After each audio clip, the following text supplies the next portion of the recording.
ආයිබෝවන් කියලා පිළිගන්නා පුතේ සියලු දෙනාම මම සාකච්ඡා කරන්න බලාපොරොත්තු වෙන්නේ සාමාන්‍ය පෙළ විභාගයේදී විද්‍යාව විෂයට අදාළව ජීව විද්‍යාව පාඩමක්. ඒතර පුතේ මම අද ඉඳන් ජීව විද්‍යාව පාඩම් සියලුම පාඩම් ටික සාකච්ඡා කරන්න බලාපොරොත්තු වෙනවා. ඒතර මම කතා කරන්න බලාපොරොත්තු වෙන්නේ ශාඛා සත්ත්ව සෛලවල ව්‍යුහය කෘත්‍යය කියන පාඩම. ඒතර මේ පාඩමේ පුතේ මම මේ පාඩම් ප්‍රසන්ටේෂන් එක විතර තමයි කරන්න බලාපොරොත්තු වෙන්නේ. ඒකට හේතුව තමයි මේවා පාඩම් කරන්න තියෙන පාඩම්. ඒතර ඔයගොල්ලන්ට මේව ඔළුවට යන්නේ නැහැ. ඔළුවට යන්න නම් ඕගොල්ලන්ට රූපමය රාමු ඇසුරෙන් අපි කියන්න ඕන මේ විදිහට. ඒ කියන්නේ හිතන්නකො මයිටොකොන්ඩ්‍රියා කියන එක ඔයා දන්නේ නැත්නම් ඔයාට රූපමය රාමුවකින් ඔයාට ඒක පෙන්වන්න පුළුවන් නම් ඒක ඔළුවට යනවා. හරිද? හිතන්නකො ගොල්ගි දේහයක් කියලා කිව්වට පස්සේ මට ඒ කියන්නේ දැන් ඔයාට මම කිව්වොත් එහෙම මේක ඔළුවට යන්නේ නැහැ. හැබැයි මම ඒක රූපමය රාමුවකින් පෙන්වුවොත් එහෙම ආයෙක ඔළුවට යනවා. මේ වගේ එකක් නේද කියලා. එතකොට ඒක ඒ විදිහට ඔළුවට යනවා. ඒ කියන්නේ මේ වගේ ප්‍රසන්ටේෂන් එක දෙපාරක් තුන් පාරක් බලුවොත් පුතේ මේ පාඩම සම්පූර්ණයෙන්ම ඔයගලන්ට ඒ කියන්නේ පාඩම් කරගන්න පුළුවන් වෙනවා. හේතුව කටපාඩම් කිරීමකින් තොරව ඒ කියන්නේ මේකේ රූපමය රාමුව ඇසුරෙන් වගේ ඔළුවට යනවා. හරි. එහෙනම් අපි පාඩම් පටන් ගමු. ඊට කලින් දුවල පුතාලා තාමත් මගේ YouTube channel එක subscribe කරලා නැත්නම් පල්ලෙහා icon එක තියෙනවා click කරලා subscribe කරන්න. එතන මම දාන මේ අලුත් videos ඔයගලන්ට පහසුවෙන් අරඹන්න පුළුවන් වෙනවා. හරි. අපි පාඩමට යමු. එතකොට මේ පාඩමේ කතා කරන්නේ සෛලය ගැන. ජීවයේ මූලික තැනුම් මේකේ අපි දන්නා පුතේ සෛලය කියලා. ඒ වගේම මේ සෛලය කියන එක හොයාගත්තේ රොබර්ට් හුක් කියන විද්‍යාඥයා. මෙයා කොහොමද හොයාගත්තේ? කිරල ඇබයක ඡේදයක් නිරීක්ෂණය කරලා ඒකේ අඳුනගත් දේ වලින් ඒ අඳුනගත්ත දේ මෙයා නම් කරා සෛල විදියට. හරිද? එතකොට රොබර්ට් හුක්ගෙන් පස්සේ මේ සෛලවාදී ඉදිරිපත් කරා. සෛලවාදී කියලා කියන්නේ මොකද්ද පුතේ? මේ සෛලවාදී දක්වලා තියෙන්නේ මේ සෛල පිළිබඳ දැක්වූ අදහස් තමයි මේ සෛලවාදීන් දක්වලා තියෙන්නේ. සෛලවාදී ඉදිරිපත් කරේ ස්ලයිඩන්, ෂාන්, රැඩොල්ෆ් වර්කෝෆ් කියන තුන්දෙනා. එතන මේ සෛලවාදයේ සඳහන් වෙනවා මෙන්න මේ වගේ කරුණු තුනක්. ජීවය, ව්‍යුහය මෙන්ම කෘත්‍යමය ඒකකයේ සෛලය කියලා ඒගොල්ලෝ හඳුන්වනවා. ඒ වගේම සියලුම ජීවීන් ඇදිලා තියෙන්නේ ඒක සෛලයකින් හෝ නැත්නම් සෛල වලින්. ඊට පස්සේ තව කරුණක් කිව්වා නව සෛල ඇතිවන්නේ කලින් පැවති සෛල වලින් කියලා. ඒතකොට මේ කරුණු තුන ඕගලන්ට තේරෙන්නේ නැති මේකේ පළවෙනියට කිව්වේ පුතේ ඒ කියන්නේ ජීවයේ, ව්‍යුහය මෙන්න කෘත්‍යමය ඒකකයේ සෛලය. ඒ කියන්නේ පුතේ ජීවයේ ව්‍යුහයට බලපාලා තියෙන මූලික ඒකකය නැත්තම් කෘත්‍රිම ඒකකයේ සෛලය කියලා හැඳින්වුවා. ඒ වගේම සියලුම ජීවීන් හැදිලා තියෙන එක සෛලයකින් නැත්තම් එහෙම නැත්තම් බහු සෛල වලින්. හරිද? නව සෛල ඇතිවන්නේ කොහොමද? කලින් පැවති සෛල වලින් තමයි නව සෛල ඇතිවීමක් සිද්ධ වෙන්නේ. ඊට පස්සේ සෛල පිළිබඳ සංකල්පය ගැන කතා කරොත් එහෙම ජීවිදේහ ගොඩනැග ඇති කුඩාම ඒකකයේ සෛලය කියලා අපි හඳුන්වනවා. ඒ වගේම තනි සෛලයකින් නිර්මාණය වෙලා තියෙන ජීවීන් ඒක සෛලික ජීවීන් කියලා හඳුන්වනවා. ඒ වගේම සෛල රාශියකින් නිර්මාණය වෙලා තියෙන ජීවීන් අපි හඳුන්වනවා බහු සෛලික ජීවීන් කියලා. ඊට පස්සේ අපි කතා කරොත් එහෙම කිසියම් කාර්යයක් ඉටු කර ගැනීමට හැඩගැසෙන කුඩාම ජෛවීය ඒකකය අපි සෛලය කියලා හඳුන්වනවා. හරිද? ඒ වගේම සෛල මගින් ජීව දේහයේ විවිධ කාර්යයන් ඉටු කරනවා. ඒ මොනවද කියලා ගත්තොත් එහෙම අපි දන්නා උදාහරණයක් විදිහට කියන්න පුළුවන් ඔක්සිජන් පරිවහනය කරන්න මොනවද පුතේ දායක වෙන්නේ? ඔක්සිජන් පරිවහනය කරන්න රත රුධිරාණු සෛල දායක වෙනවා. ඒ වගේම ආවේග සම්නයනය කරන්න මොනවද දායක වෙන්නේ? ආවේග සම්නයනය කිරීමට භාවිතා වෙනවා අපගේ ඒ කියන්නේ ජීවි දේහයේ පද්ධතියේ ස්නායු සෛල භාවිතා වෙනවා. ඒතර සෛල නිරීක්ෂණයට ආලෝක අන්වීක්ෂය පාවිච්චි කරනවා. ඒ වගේම අපිට මේ වගේ සෛලවල ව්‍යුහයන් දක්නට ලැබෙනවා ආලෝක අන්වීක්ෂය පාවිච්චි කරලා. එහෙම නැත්නම් ඉලෙක්ට්‍රෝන අන්වීක්ෂය පාවිච්චි කරලා. හරි. ඊළඟට කියොත් එහෙම සෛලවල ව්‍යුහය. සෛලවල ව්‍යුහය ගැන කතා කරොත් පුතේ අපි ඉස්සෙල්ම කතා කරමු සත්ත්ව සෛලයක් කොහොමද නිර්මාණය කරගන්නේ කියලා. නැත්නම් එහෙම නැත්නම් පුතේ අපි සත්ත්ව සෛල කොහොමද අධ්‍යයනය කරන්නේ? හරිද? අපි සත්ත්ව සෛල විදියට ගන්නවා කවුද? කොපුල් සෛල කියන ඒවා ගන්නවා සත්ත්ව සෛල විදියට. ඒතර මම දැන් ඒ කියන්නේ අපි සත්ත්ව සෛලයක් කොහොමද ආලෝක අන්වීක්ෂය නිරීක්ෂණය කරන්න කියලා මේ ක්‍රම ටික තමයි පැහැදිලි කරන්න බලාපොරොත්තු වෙන්නේ. අපි අවශ්‍ය ද්‍රව්‍ය විදිහට ගන්නවා මොනවද? කොපුල් සෛල නියදයක්, වීදුරු කදාවක්, වැසුම් පෙත්තක්, ආලෝක අන්වීක්ෂයක්, ජලය ස්වල්පයක්. හරි. ඉස්සෙල්ලා මොකද මම කරන්නේ? පළවෙනි ක්‍රමය ඉස්සෙල්ලාම කරන්න පුතේ. ඉස්සෙල්ලාම කට හොදලා හොඳට යෝගට් හැන්දකින් වගේ දෙයකින් කම්මුලේ ඇතුළු පැත්ත හෙමින් පූරලා කොපුල් සෛල නියදියක් ලබා ගන්නවා. හරිද? ඉස්සෙල්ලාම කරන්නේ කොපුල් සෛල නියදියක් ලබා ගන්න එක. කොපුල් සෛල නියදියක් ලබා ගත්තට පස්සේ ඒක මම මොකද කරන්නේ පුතේ? පිරිසිදු වීදුරු කතාවක් අරගෙන ඒකට මම මොකද කරන්නේ? ජල බිඳුවක් දාලා ඒ ජල බිඳුව මතට මම කරන්නේ මොකද්ද? මේ කොපුල් සෛල ටික එක් නැත්තම් මොකද්ද අපි ගත්ත කොපුල් සෛල නියදිය තියෙනවා. ඊට පස්සේ මොකද කරන්නේ? වායු බුබුලු ඇතුළු වෙන්න, ඒ කියන්නේ වායු බුබුලු මේකට ඇතුල් වෙන්නේ නැති වෙන්න හිමින් සැරේ වැසුම් පැත්තකින් මේක වහනවා මේ විදියට. හරිද? වහලා මම ආලෝක අන්වීක්ෂයෙන් නිරීක්ෂණය කරන්න පුළුවන්. ඒතකොට මේකේ විශේෂම කරුණ මොකද්ද?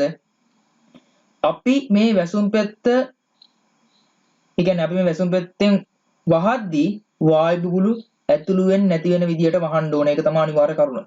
හරිනේද? හරි, ඊළඟට අපි කතා කරමු ශාක සෛල අධ්‍යයනය කරන්නේ කොහොමද කියලා. ශාක සෛල විදිහට අපි භාවිතා කරනවා ලුණු සිවියක සෛල. අවශ්‍ය ද්‍රව්‍ය විදිහට ගන්න පුළුවන් ලුණු සිවියක්, අන්වීක්ෂයක්, ඒ කියන්නේ ආලෝක අන්වීක්ෂයක්, වීදුරු කතාවක්, ඔරලෝසු තැටියක්, පින්සලක්, වැසුම් පෙත්තක්, ජලයේ සල්පයක්. හරි. එතකොට මේ විදිහට මේ අවශ්‍ය ද්‍රව්‍ය ටික අරගෙන අපි ඉස්සෙල්ලා මොකද කරන්නේ? ක්‍රමය පළවෙනියට මොකද කරන්නේ? මේ විදිහට ලුණු ගෙඩියක් අරගෙන ඒකේ තියෙන ඇතුළත තියෙන මාංශල කැබැල්ලක් අපි ගන්නවා. හරිද? ඒකේ ඇතුළේ තියෙන මාංශල කැබැල්ලක් අරගන්නවා. ඊට පස්සේ මොකද කරන්නේ? ඒ මාංශල කැබැල්ලක් අරගෙන ඒකේ ඇතුළු පෘෂ්ඨයෙන් හරි පිටත පෘෂ්ඨයෙන් හරි සිවියක් ඉවත් කරගන්නවා. හරිද? සිවියක් ඉවත් කරගෙන මොකද කරන්නේ? මං ඒක ඔරලෝසු තැටියකට දානවා. ඔරලෝසු තැටියකට දාන්නේ මොන ඔරලෝසු තැටියකටද? ජලයේ තියෙන ඔරලෝසු තැටියකට දානවා. ජලයේ තියෙන ඔරලෝසු තැටියකට දාලා මොකද කරන්නේ? මම වීදුරු කතාවක් මේ විදිහට අරගෙන ඒකට ජල බිඳුවක් තියලා නැත්තම් ජල බිඳුවක් දාලා ඊට පස්සේ අර අපි වෙන් කරගත්ත ලුණු සිවිය මේ වීදුරු කතාව මත තියෙනවා. ඒ කියන්නේ මේ ජල බිඳුව මත තියෙනවා. හරිද? ජල බිඳුව මත තිබුණාට පස්සේ මොකද වෙන්නේ? වායු බුබුලු ඇතුළු වෙන්නේ නැති වෙන විදියට මේ වගේ හිමින් සැරේ මම වැසුම් පැත්තේ මේක මේ වහනවා. වහලි වෙරලා අපිට ආලෝක අන්වීක්ෂයෙන් මේක නිරීක්ෂණය කරන්න පුළුවන් වෙනවා. එහෙනම් අපි ශාක සෛලයක් කොහොමද අපි අධ්‍යයනය කරේ? මේ විදිහට ලුණු සිවියක සෛල භාවිතා කරලා. හරි. අපි ඊළඟට කතා කරොත් එහෙම ඉන්ද්‍රිකා කියන්නේ මොනවද කියලා. ඉන්ද්‍රිකා කියලා කියන්නේ පුතේ සෛලය තුල අඩංගු විවිධ කෘත්‍ය ඉටු කරන ඉතා කුඩා ව්‍යුහ අපි ඉන්ද්‍රිකා කියලා හඳුන්වනවා. එතකොට මේ සෛලයේ කෘත්‍ය අනුව පවතින ඉන්ද්‍රිකා වර්ගය සංඛ්‍යා වෙනස් වීමක් සිද්ධ වෙනවා. ඒ කියන්නේ පුතේ ඒ සෛලයේ කාර්ය අනුව ඉන්ද්‍රිකා වර්ගය ඒ කියන්නේ පවතින ඕන ඉන්ද්‍රිකා සංඛ්‍යාව තීරණය වෙනවා. දර්ශීය සෛලයක් කියන්නේ මොකක්ද කියලා ගත්තොත් එහෙනම් දර්ශීය සෛලයක් කියලා කියන්නේ පුතේ සෛලයක තිබිය යුතු සියලුම ඉන්ද්‍රිකා අඩංගු වන විදියට නිර්මාණය කරන ලද සෛලයක් අපි දර්ශීය සෛලයක් කියලා කියනවා. ඇත්තටම දර්ශීය සෛලයක් ගත්තොත් එහෙම ඒවා ජීව ලෝකයේ පවතින්නේ නැහැ. හරිද? ඒ කියන්නේ දර්ශීය සෛලයක් කියන ඒවා සාමාන්‍ය ජීව ලෝකයේ පවතින්නේ නැහැ. හේතුව තමයි මේක මේ දර්ශීය සෛලයක් විතර හඳුන්වලා තියෙන්නේ සෛලයක තිබිය යුතු සියලුම ඉන්ද්‍රිකා අඩංගු වන විදියට නිර්මාණය කරන ලද සෛලයක්. ඒතර පුතේ සියලුම ඉන්ද්‍රිකා අඩංගු වන විදිහට නිර්මාණය කරන සෛල ජීව ලෝකේ පවතින්නේ නැහැ. ඒතකොට සත්ව සෛල ගැන කතා කරොත් මේ සත්ව සෛල ගැන කතා කරොත් පුතේ සජීවී අර්ධ පාරගම්ම්‍ය මෙන්ම වර්ණ පාරගම්ම්‍ය පටලයක් තමයි මේ සත්ව සෛල කියලා කියන්නේ. ඒ වගේම මේ සත්ව සෛල ආවරණය වෙලා පවතින්නේ ප්ලාස්ම පටලයෙන්. ප්ලාස්ම පටලෙන් අපි තවත් නමක් කියනවා මොකද්ද? සෛල පටලය කියලා කියනවා. එතකොට මම කලින් කතා කරේ මොකද්ද? මේ සත්ව සෛල කියලා කියන්නේ මොකද්ද? සජීවී අර්ධ පාරගම්ම්‍ය පටලයක්, ඒ වගේම වර්ණ පාරගම්ම්‍ය පටලයක්. එතකොට මේ සත්ව සෛලවල න්‍යෂ්ටි ගැන කතා කරොත් එහෙම සෛල ප්ලාස්මය තුල කේන්ද්‍රගතව පිහිටනවා මේ සත්ව සෛලවල පිහිටන න්‍යෂ්ටිය. ඒ වගේම සෛල ප්ලාස්මය ගැන කතා කරොත් එහෙම මේ සත්ව සෛලවල පිහිටන සෛල ප්ලාස්මය ජල්ලිමය ද්‍රව්‍යයක් විදිහට තමයි තියෙන්නේ සත්ව සෛලයේ. ඊට පස්සේ අපි කතා කරොත් එහෙම ශාක සෛල ගැන. ශාක සෛල වල පුතේ බාහිර ආවරණය අපි දන්නවා සෛල බිත්තියක්. එතකොට මේ සෛල බිත්තිය හැදිලා තියෙන්නේ මොකකින්ද? සෙලුලියස් වලින් තමයි හැදිලා තියෙන්නේ. සෛල මැදේ විශාල රික්තකයක් පවතිනවා.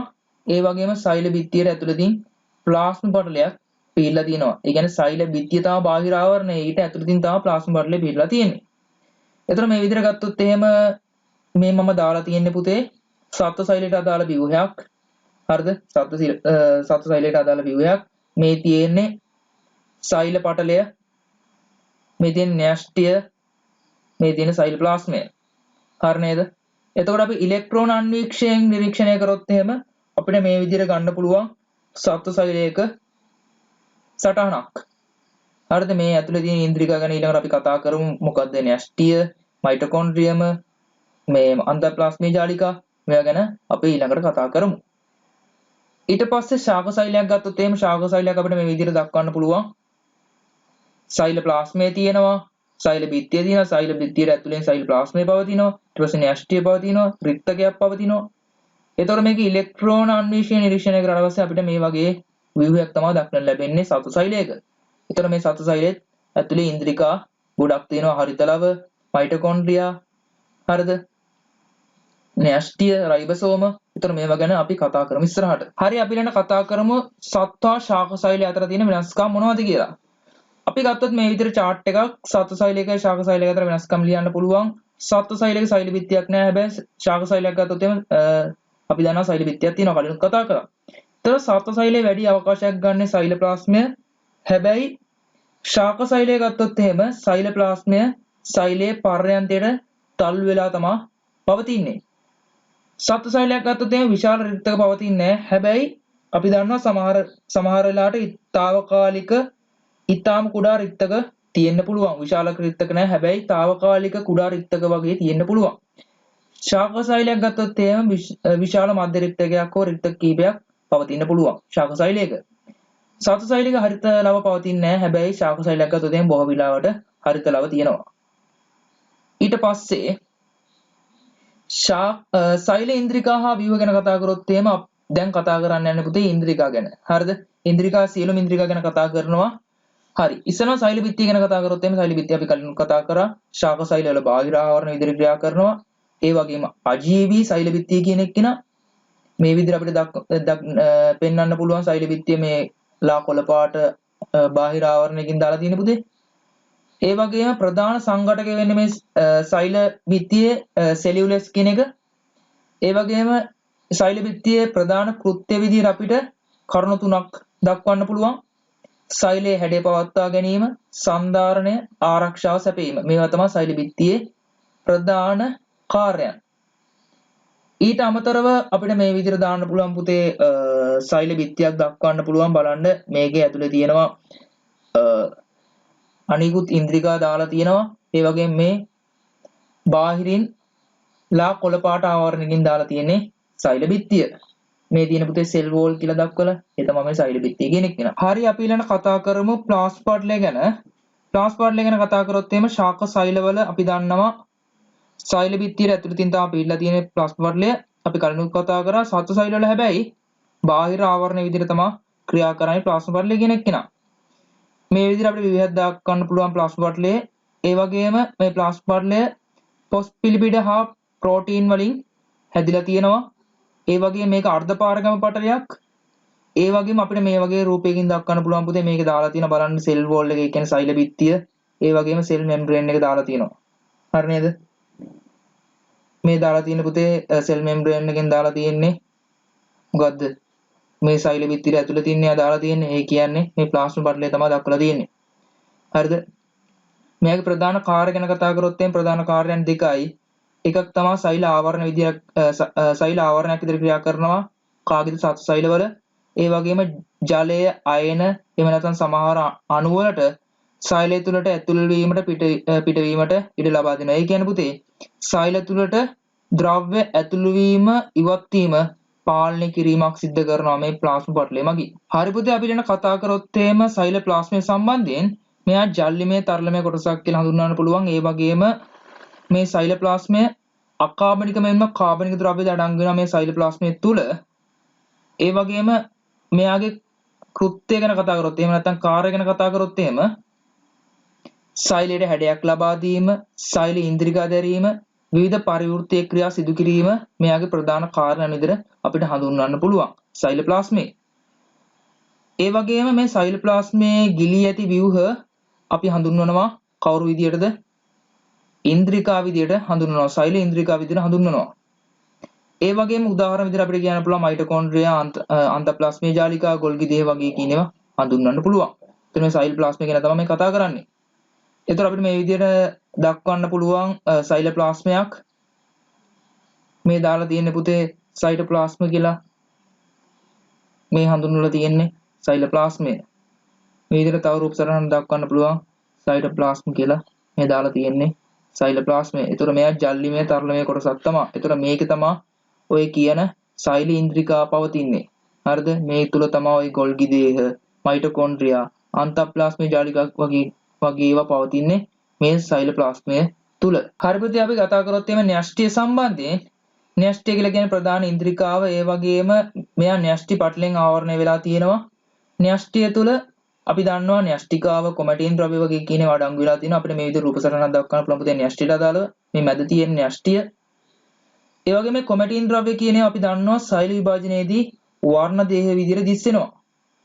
වර්ණ දේහ ගැන කතා කරොත් එහෙම වර්ණ දේහවල කෘත්‍යයන් ගැන කතා කරොත් එහෙම නැත්නම් කාර්යයන් ගැන කතා කරොත් එහෙම ප්‍රවේණික ද්‍රව්‍ය ගබඩා කිරීම පරම්පරාවෙන් පරම්පරාවට ආවේනික ලක්ෂණ උරුම කර දීම මේ වගේ කාර්යයන් තමයි වර්ණ දේහවල අපිට කියන්න පුළුවන් වෙන්නේ.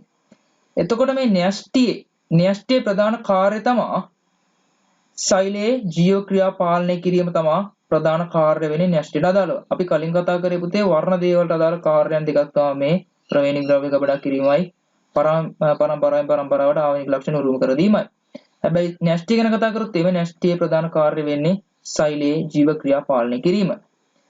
ඊට පස්සේ අපිට මේ විදිහට රූප සටහන දක්වන්න පුළුවන් න්‍යෂ්ටියට අදාළව මේ වර්ණ දේහ සංඛ්‍යාව ගැන කතා කරොත් පුතේ ජීව විශේෂයට ආවේනික වෙනවා. ඒ කියන්නේ හිතන්නකො මිනිසාට ආවේනිකයි එයාගේ වර්ණ දේහ සංඛ්‍යාව. හරිද? ගෙම්බාට ශාක වලට ආවේනිකයි මේ වර්ණ දේහ සංඛ්‍යාව. ඒතකොට මම මේ දාලා තියෙන වර්ණ දේහ සංඛ්‍යාව මිනිසාගේ නම් වර්ණ දේහ 46ක් තියෙනවා. ගෙම්බාගේ නම් වර්ණ දේහ 26ක් තියෙනවා. ශාක වල වර්ණ දේහ 24ක් තියෙනවා. ඊට පස්සේ අපි කතා කරොත් එහෙනම් මයිටොකොන්ඩ්‍රියම ගැන. මයිටොකොන්ඩ්‍රිය කියලා කියන පුතේ අණ්ඩාකාර හෝ දණ්ඩාකාර හැඩති පටලමය සෛල ඉන්ද්‍රිකාවක්. එහෙම කිව්වට ඔයගලන්ට තේරෙන්නේ නැහනේ. මේ වගේ රූප සටහනක් දැක්කොත් එහෙම දැන් නම් තේරෙනවා මයිටොකොන්ඩ්‍රියම කියන්නේ මොනවද කියලා. ඒ කියන්නේ පුතේ අණ්ඩාකාර එහෙම නැත්නම් දණ්ඩාකාර හැඩති පටලමය සෛල ඉන්ද්‍රිකාවක් අපිට මයිටොකොන්ඩ්‍රියම කියලා හඳුන්වන්න පුළුවන්. මේ වගේ රූපයක් දක්වන්න පුළුවන්. මේවා ජව පොළවල් කියලා හඳුන්වනවා. ඒකට හේතුව තමයි මේ මයිටොකොන්ඩ්‍රියම ඇතුලේ ස්වායු ශ්වසන ප්‍රතික්‍රියා සිදු වෙලා ශක්තිය නිදහස් කරනවා. ඒක නිසා මේවා අපි ජව පොළවල් කියලා හඳුන්වනවා. ඒ වගේම මේ ශක්තිය මේ නිදහස් කරන ශක්තිය පරිවෘත්තීය ප්‍රතික්‍රියා සඳහා යොදා ගන්නවා. හරි නේද? මේවා ජව පොළවල් කියලා හැඳින්වුවේ ඇයි? ස්වයං ශ්වසන ප්‍රතික්‍රියා සිදු වෙලා ශක්තිය නිදහස් කරන නිසා.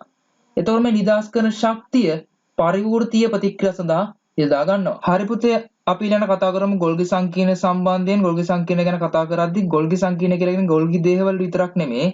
ගොල්ගි දේහ අවට පිහිටි ශ්‍රාවීය ආශ්‍රයිකා සමූහයකින් සමන්විත වේ කියලා කියනවා. ඒ කියන්නේ පුතේ ගොල්ගි සංකීර්ණය කියන එක්කෙනා ගොල්ගි දේහය ඒ වගේම ඒ අවට පිහිටි ශ්‍රාවීය ආශ්‍රයිකා සමූහයකට අපි කියනවා ගොල්ගි සංකීර්ණයක් කියලා. එතකොට අපිට මේ විදිහේ රූප සටහනක් දක්වන්න පුළුවන් ගොල්ගි සංකීර්ණයට අදාළව. මෙයාගේ කෘත්‍ය ගැන කතා කරමු. මෙයාගේ කාර්ය ගැන කතා කරොත් එහෙම ගොල්ගි සංකීර්ණයේ කාර්ය ශ්‍රාවීය ද්‍රව්‍ය නිපදවීම, ශ්‍රාවීය ද්‍රව්‍ය අසරුවා තැබීම, ඒ වගේම ශ්‍රාවීය කෘත්‍යයත් මෙයාගේ කාර්යයක් විදිහට අපිට හඳුන්වන්න පුළුවන්. ඒ කියන්නේ ශ්‍රාවීය කෘත්‍යයක් කියලා කියන පුතේ ඒ කියන්නේ ශ්‍රාවීය කිරීම. හරිද? ශ්‍රාවීය කිරීම නැත්නම් ශ්‍රාවීය ද්‍රව්‍ය අසරුවා තැබීම, ශ්‍රාවීය ද්‍රව්‍ය නිපදවීම. එතන මේ කාර්යයන් තමයි ගොල්ගි සංකීර්ණ වල ප්‍රධාන වෙන්නේ. ඊළඟට කතා කරොත් එහෙම රයිබෝසෝම සම්බන්ධයෙන් රයිබෝසෝම කියලා කියන්නේ පුතේ පටලන උදාහරණ ඉතා කුඩා සෛල ඉන්ද්‍රිකාවන් අපිට හඳුන්වන්න පුළුවන් රයිබෝසෝම කියලා. ඒ වගේම රයිබෝසෝම ගැන කතා කරද්දී උපේකක දෙකක් තියෙනවා මේ රයිබෝසෝම වල. එකක් විශාල උපේකකය අනිත් එක කුඩා උපේකකය.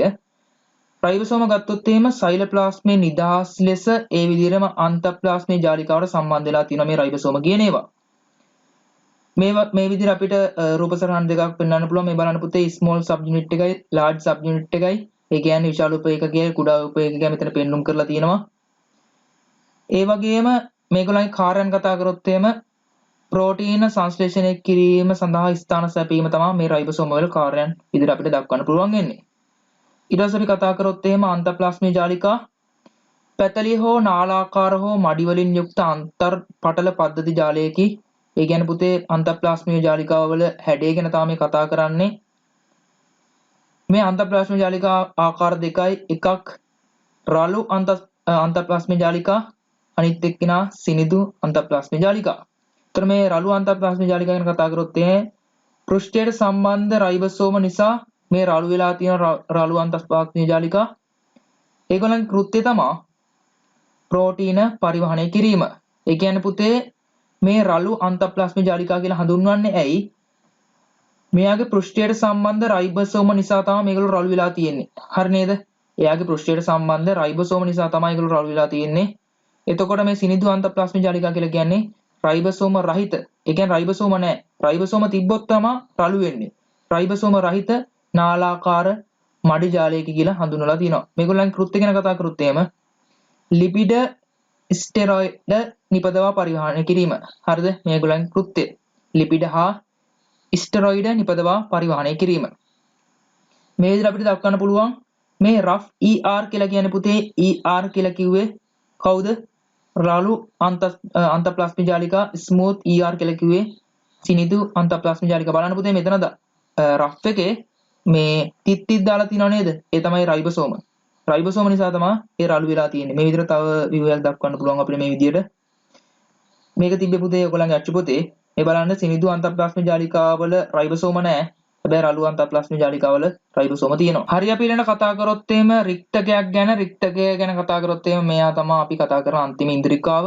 ශාක් සෛල වල තියෙන අපි කලින් කතා කරා. ඒ වගේම රික්තකයේ පටලය අපි හඳුන්වනවා. රික්තක පටලය එහෙම නැත්නම් තාන ප්ලාස්ටේ කියලා. හරිද?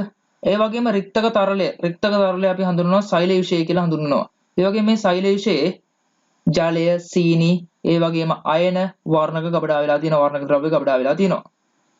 මේ විදිහට අපිට දක්වන්න පුළුවන් පුතේ රික්තකයක් බලන්න ශාක සෛල වල තමයි තියෙන්නේ මේ රික්තකය කියන එක. මේ බලන්න මේ අන්තිමට දක්වපු රූප සටහනේ හොඳට දක්වලා තියෙන රික්තක කියන ඒවා. මේ බලන්න මේ ඊතලයක් ගහලා දක්වලා තියෙන්නේ රවුම් කරලා. ඒ වගේම මේ කාර්යයන් ගැන කතා කරොත් එහෙම රික්තකවල කාර්යයන් අපි දන්නවා සෛලවල ජල තුලිතතාව පවත්වා ගැනීම, සන්ධාරණය පවත්වා ගැනීම, වර්ණක මගින් සෛල වලට වර්ණය ලබා දීම. මේවා තමයි පුතේ රික්තකවල කාර්යයන් විදිහට අපිට කතා කරන්න පුළුවන් වෙන්නේ. ඒතර පුතේ මම අද කතා කරේ සෛල, ඒ වගේම සෛලවල මොනවද ඉන්ද්‍රිකා, ඒ වගේම ශාක සෛල කියන්නේ මොකද්ද, සතු සෛල කියන්නේ මොකද්ද? එතකොට මේ ඉන්ද්‍රිකාවල කාර්යයන් මොනවද? ඒතර අපි ඉන්ද්‍රිකා කොහොමද හඳුනගන්නේ? රූප සටහනක් දුන්නොත් එහෙම. ඒතර ඒ පිළිබඳව තමයි අද සාකච්ඡා කරේ. ඒතර මම හිතනවා පුතේ අද මම කතා කරපු සියලුම දේ ඔයගලන්ට තේරුණා කියලා. මොනවාරි ප්‍රශ්නයක් තියෙනවා නම් බලලා කමෙන්ට් බොක්ස් එකේ ඉදරත් කරන්න. මේ වගේම නැවත අනිවාර්ය වීඩියෝ එකකින් හමු වෙන බලාපොරොත්තු මම සමුගන්නවා. ස්තුතියි.